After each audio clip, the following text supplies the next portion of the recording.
வணக்க மக்களே, இன்றைக்கி நம்ம பார்க்க போகிறது என்னென்னா கொய்யா செடியை நடவு செய்ய போகிறோம்.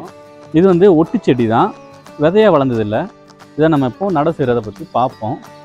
மக்களே, இதை நம்ம இப்போது இந்த கவர்லேருந்து பிரித்து நம்ம இப்போது க்ரோ பேக்கில் நடவு செய்யலாம்.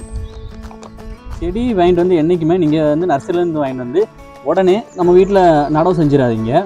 கொஞ்சம் இங்கேருந்து இந்த அட்மாஸ்பியர் அது வந்து செட் ஆகணும். அதுக்கப்புறம் நீங்கள் வந்து நடவு செய்யுங்க. இந்த செடியை நான் வாங்கிட்டு வந்து கிட்டத்தட்ட ஒரு வாரம் கிட்ட ஆகுது. நம்ம இப்போ கவர்லேருந்து எடுத்துட்டோம். இப்போ எடுத்து நம்ம இதை பிரித்து லைட்டாக அமுக்கி விடுங்க.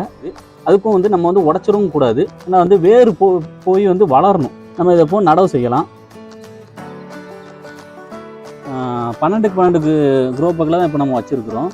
இப்போதைக்கு இது போதும். ஏன்னா இதோட வேர் வந்து இப்போதைக்கு சின்னதாக தான் வளரும். இது வந்து கொஞ்சம் பெருசாக வளர்ந்ததுக்கப்புறம் நம்ம வந்து பெரிய க்ரோ பேக்கில் வச்சுக்கலாம். ஓகே மக்களே, அடுத்த ஒரு நல்ல வீடியோவில் சந்திப்போம். நன்றி மக்களே.